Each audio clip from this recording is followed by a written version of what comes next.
Hey everyone, and welcome to another episode of Community. I've got Ben back this week, and hopefully you just finished listening to our episode of the ins on LinkedIn for 2025. I know we blew your mind. If you had to wait for it, we're so sorry. And now we're going to talk about the outs. So welcome back, Ben. Excited to talk about what's not cool on LinkedIn anymore.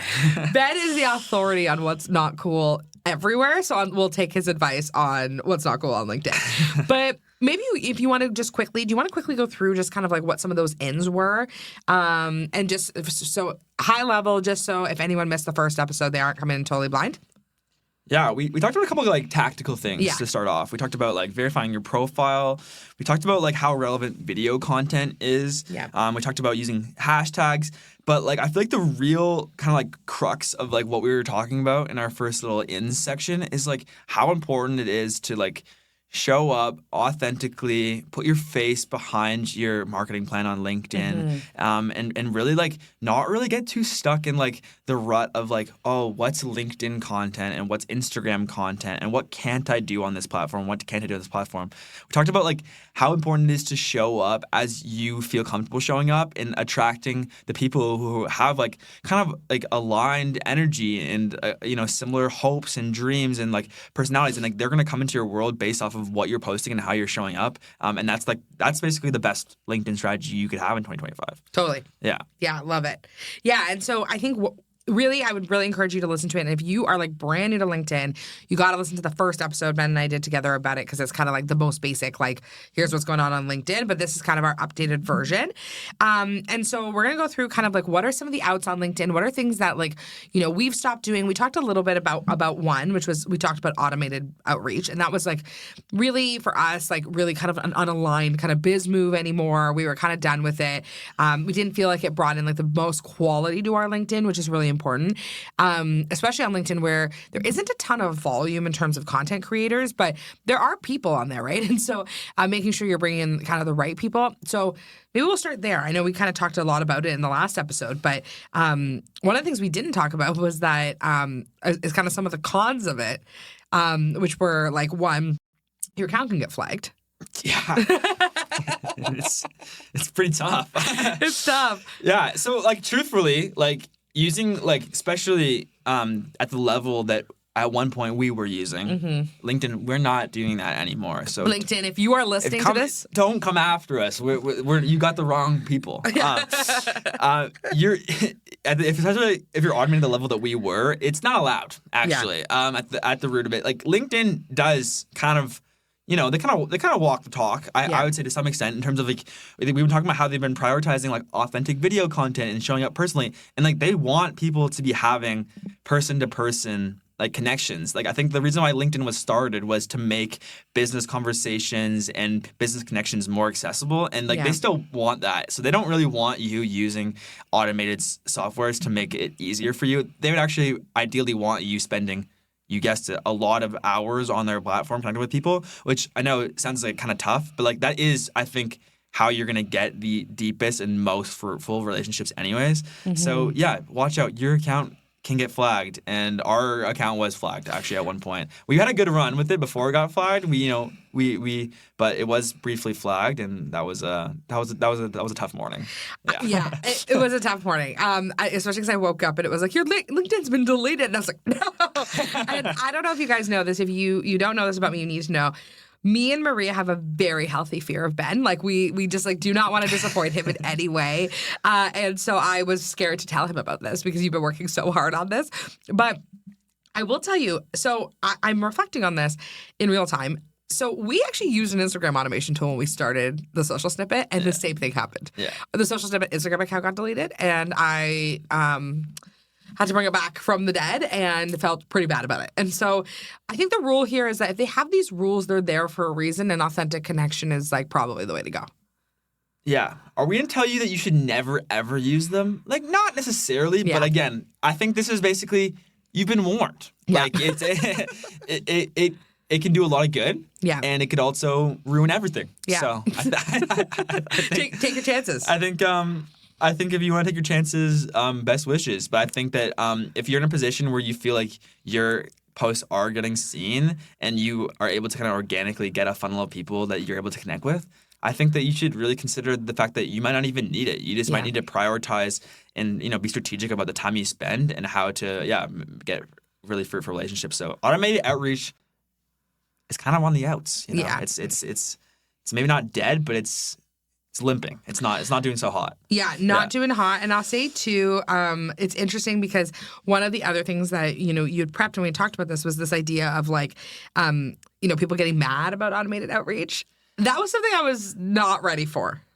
Yeah, like I think there's something to be learned there too. Like, I mean, some of those people that I think kind of get frustrated with, like, so there's some people when you reach out to them, they get kind of like, oh, like, this seems like it was automated, or like, and then you're kind of like, no, it's me, like, but like, and some of those people that are really like up in arms about that, I was just kind of like, okay, Kristina, like, let's be real, like, this person like wasn't really an ideal client anyways. Like, we don't really care what they're gonna say, but at the same time, like, I think there's a reason why they get like a little bit, like upset about that is because like I think that person is clearly. They're checking their DMs. They're taking it seriously. Yeah. And they feel, for whatever reason, because of your maybe slightly colder or less personalized message, they're kind of like that you're not actually giving them the equal amount of energy back that they were hoping for. Mm-hmm. And I think that it's maybe partly that's a them thing because they've placed expectations on LinkedIn that you just weren't ever going to meet. Mm-hmm. But also, like, I think that shows you an appetite there that people are actually wanting and they're frustrated by automated because they're looking for authentic connection. Because I think that,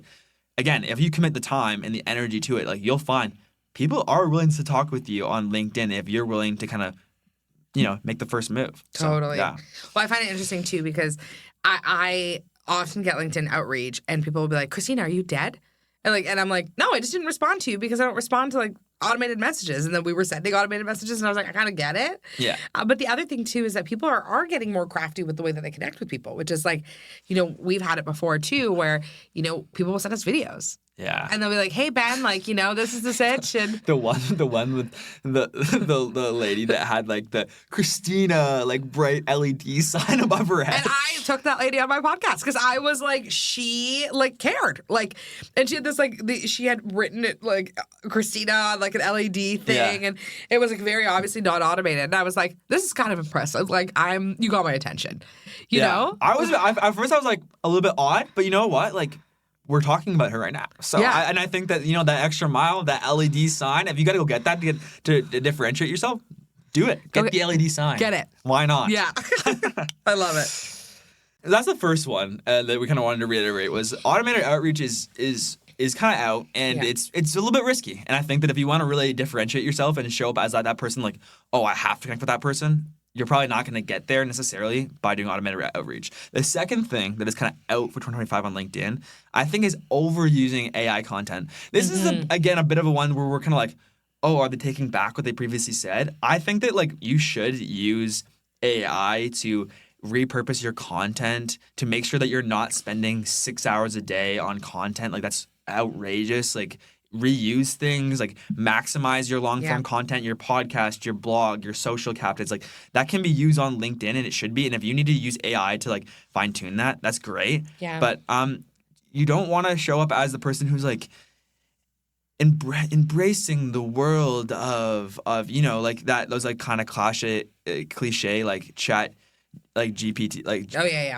you don't want those lines, and I think that like people are now identifying now that we're kind of 2 years into AI, 3 years into AI, like people are like, oh, I know what an AI post looks like, and they're gonna be like, oh, that's not even like heartful, it's not even from that person's like learning, and I'm not gonna engage with it. Again, it's not authentic. Yeah, we see that. Like, I can spot an AI caption, like it's like out there, like immediately, and it does something to you. It makes it feel like I'm like, oh, this is now stale. Let me just return that.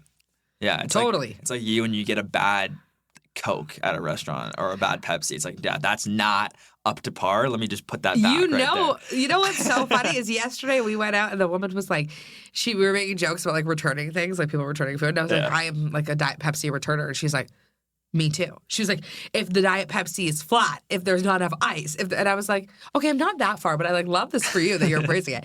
Yeah, totally. Like, you want to make sure that you have that authentic relationship because ultimately, like, what people are looking for is connection. Yeah. So if they feel like you're automating the process, Like, I think people were less wise to automation before. Like, Totally. and now, like, the average person is using ChatGPT.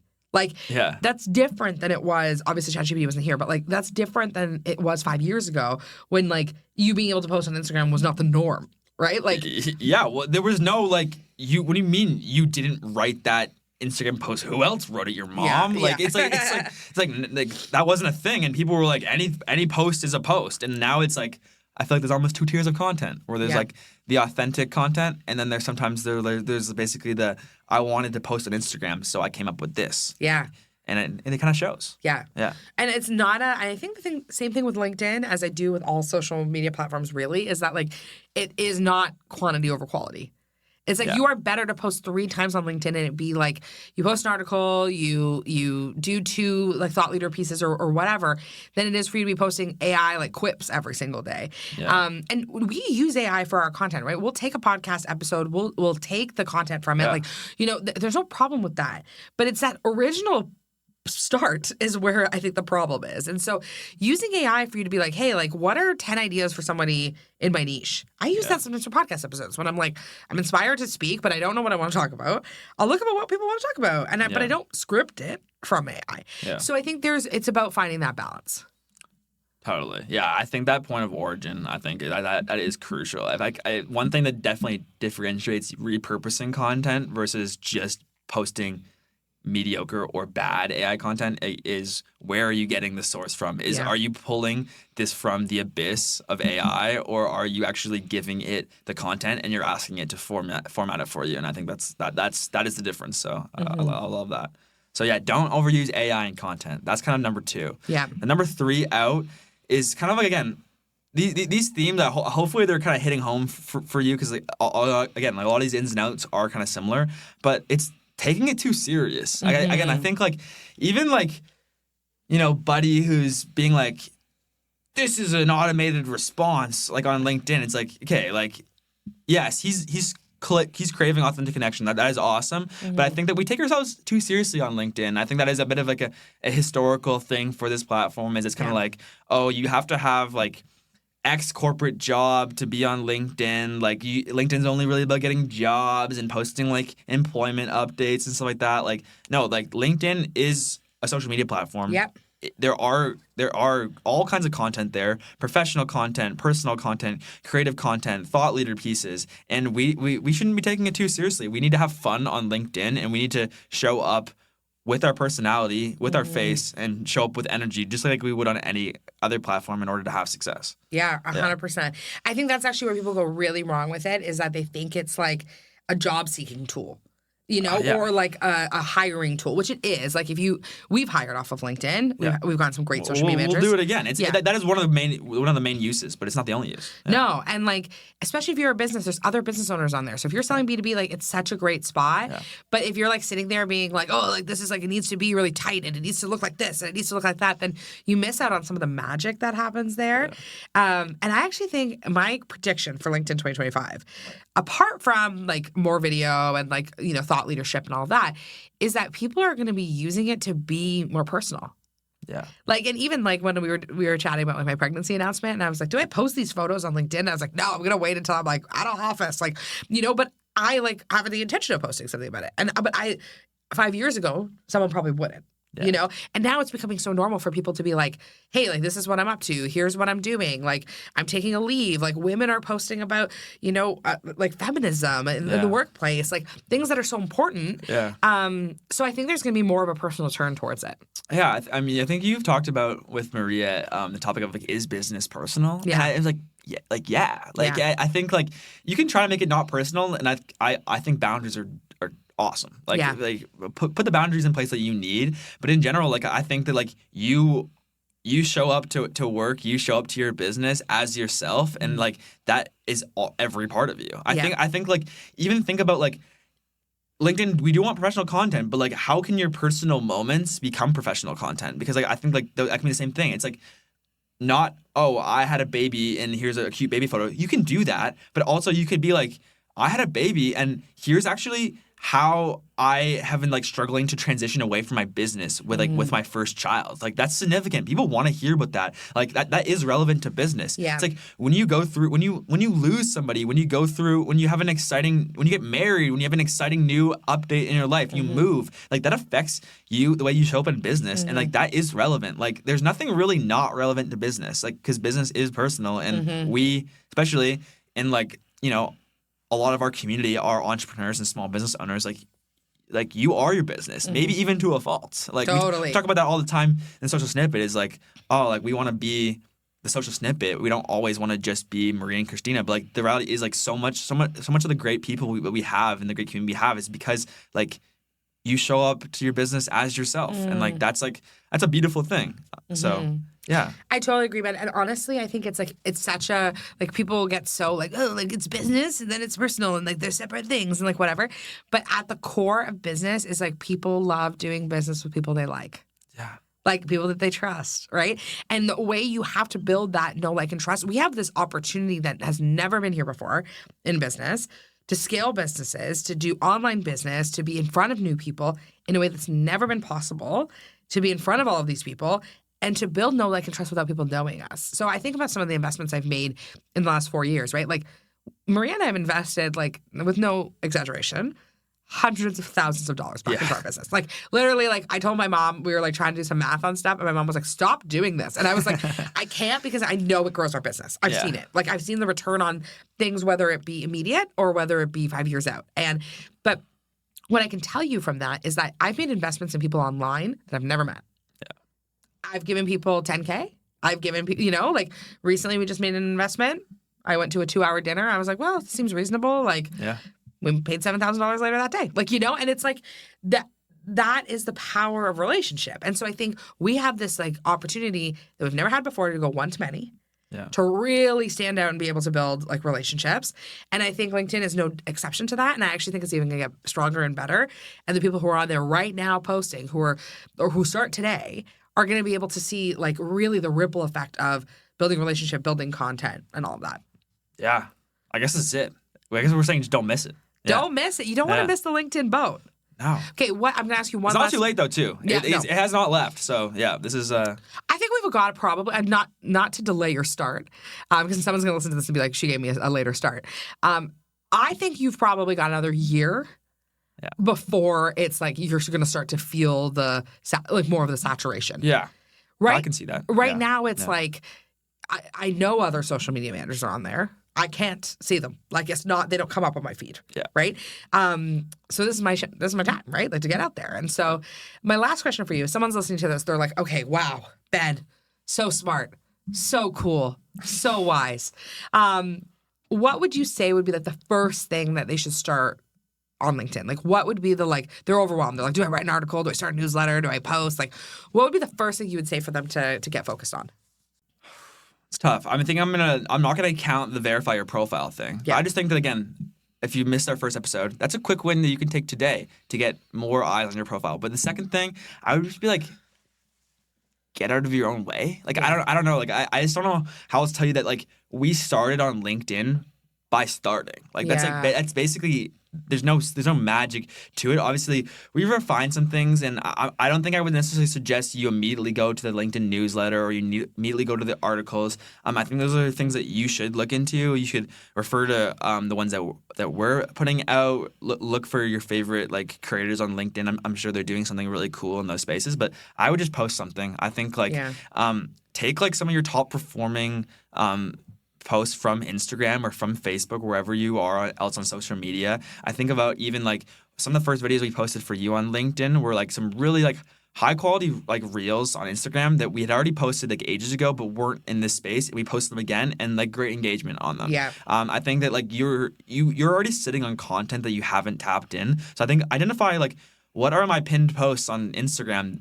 Like, are those on LinkedIn? Could I reuse those? And I think just start posting. I think and start to narrow down like what are people liking to hear from me on LinkedIn, and I think that you'll probably see some success right away. Yeah. Honestly, I've been surprised by the amount of people who like our social media content gets good engagement, our podcast content gets great engagement. Yeah. You know, which is funny. Like when we add resources about, you know, content or about podcasting, like it's been interesting to see like how many people kind of come out of the woodwork on that, because I don't think there's as many people talking about podcasting as there are about social, right? And so which is interesting for us, I think. And I totally agree. I think just getting started, and if you're like in a season where you're like, I don't really know what to post, like that's something that I hear from people a lot. They're like, you know, I love the Instagram pin post. It's a great idea. I think if you're not even there yet, would be like, what are questions people ask you all the time? Just think about it. Like, what are people asking you? What are people coming to you with all the time? Like, what are people like, you know, what are stories that you can tell? Like, what are things that, you know, people want to know from you? And you'll see that that's the stuff that's going to resonate with people, because if someone's asking you about it, there's other people wanting to know about it too. Exactly. Yeah. Love it. Ben, thank you so much for being on the podcast. I have no doubt it'll be not the last time. We'll have to bring you back for LinkedIn Part 3 or something else. Maybe we could talk about other things too, like podcasting. Of course, but yeah, go give Ben a follow on LinkedIn. He reposts a lot of my content that he has created. But yeah, go check us out on LinkedIn and check out some of the stuff that we're doing. And yeah, in the Social Business Club, we're hopefully going to be adding some more LinkedIn content soon. So if you're interested in learning more about LinkedIn, you can join Social Business Club using the code podcast to get your first month for $1. But thanks, Ben. So fun. Yeah. Best years to come. Isn't that so exciting? Yeah. Amazing.